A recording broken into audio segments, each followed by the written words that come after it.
velkommen til. Det er en stor dag. Måske skal vi ikke indvie Nordeuropas første brinttanksstation, men Europas hurtigste tankstation for brintbiler. Kun 3 minutter skal bruges for at få en fuld tank, som kan køre over 500 km, for eksempel fra Holstebro til København og lidt til. Vestforsyning har været med hele vejen, når det gælder at fremme anvendelse af brint.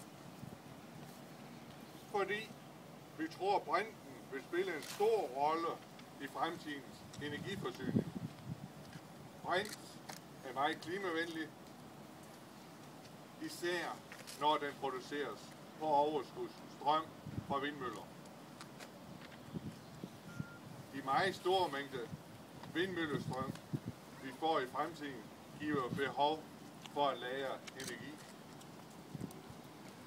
Vi vil i Vestforsyning udnytte den overskydende vindmøllestrøm til at producere brint, som så vi kan forædle biogassen med, så den kan bruges i naturgasnettet. Naturgasnettet skal således bruges som fremtidens energilager.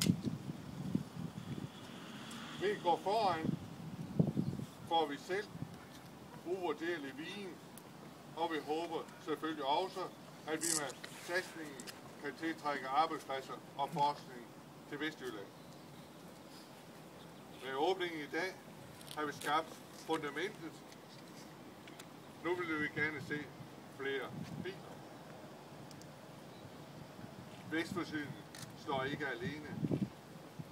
Et særligt tak skal lyde til H2 Logic, som er en dygtig ambassadør på brint. En stor tak til alle øvrige samarbejdspartnere i projektet, ikke mindst Energistyrelsen, som har ydet vigtig støtte.